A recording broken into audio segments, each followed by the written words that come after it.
In this video, I'm going to share with you my simple 5-step checklist for releasing your music to Spotify, Apple Music, iTunes, and a bunch of places online. So, let's go.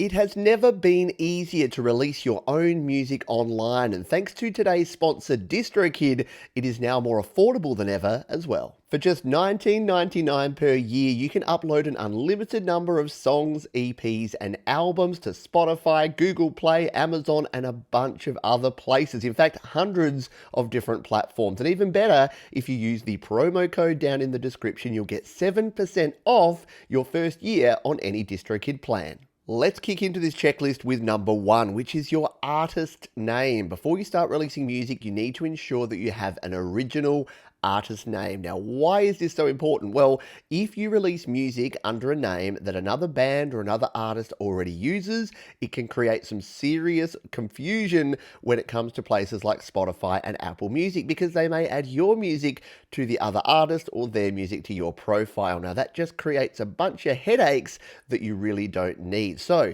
if your name is Mary Jones, maybe you need to be Mary P. Jones, or just make up a completely new name. This is your chance to be super creative, but make sure whatever you choose as your artist name, that it is unique. Jump onto Google, search around, make sure that you are the only person using that name to release music. Number 2 on the checklist is your song and album name. Now, this is pretty simple, but if you get it wrong, it can seriously delay your release or even result in it being blocked and not able to be released on platforms. So let's jump in and talk about what to keep in mind when looking at track titles. Now, to help explain some of the things you'll need to think about, I've jumped over to the upload page here on DistroKid, and whilst there's a lot of things to consider here, keep in mind that the majority of the time you're going to have a pretty simple title like this, and as long as you keep it in title case, which means your normal standard capitalization, and you don't add in anything extra, no years, dates, producers, brackets, weird punctuation,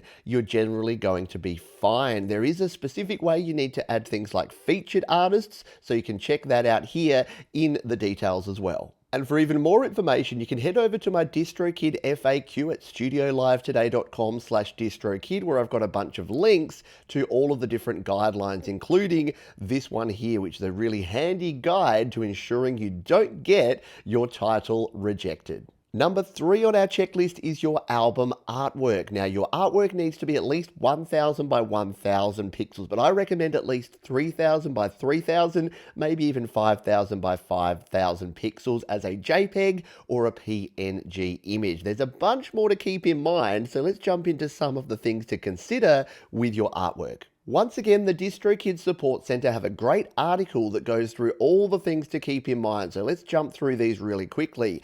Ensure that your artwork doesn't have any website addresses, a Twitter name, the terms exclusive or limited edition, an image that's blurry, pixelated, rotated, or poor quality, unlicensed or stock photography. Anything copyrighted can land you in trouble. Any prices, any logos, any nudity or gross stuff, and any references to physical media such as CD or compact disc. Now, that's a bit of a laundry list, but once again, like everything else with releasing music, if you keep it simple, you'll usually get a successful album art. And if you're looking for a way to create your album artwork, I recommend canva.com. There's a free version and it has a bunch of text and graphic tools in here, some backgrounds and free images, and it's super simple to use and to design your own album artwork. There's also a pro version that opens up a whole bunch of royalty-free images that you can use in your design works, including your album covers. More information about Canva is in the description.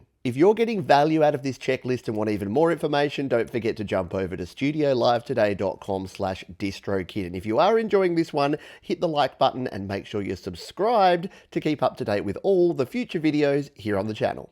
Number 4 is probably pretty obvious, but you need an audio file. It's very hard to release a song without an audio file. Now, when it comes to audio files, you want the best quality file that you can. So that means an uncompressed WAV or AIF file. Now, this is going to vary depending on which DAW or digital audio workstation you use, but when you're exporting your file, your final mix, your final master file, make sure it is in an uncompressed format, either a WAV or an an AIF file. If you use a compressed file like an MP3 or an M4A, that is not going to give you the best possible quality, and it will be compressed anyway going to Spotify and other platforms. So you want the best quality audio going in that you can possibly get. In terms of the actual audio quality settings, you need at least 44.1 kilohertz sampling rate and 16 bits as the bit rate. I recommend 24-bit if you can use it.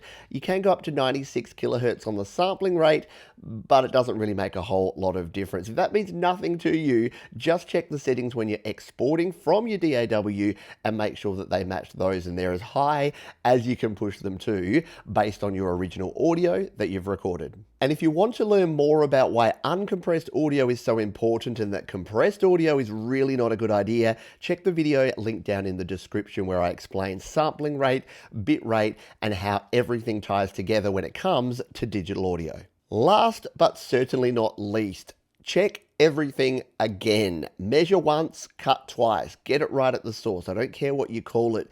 It is so much easier to ensure that you have everything right when you first release.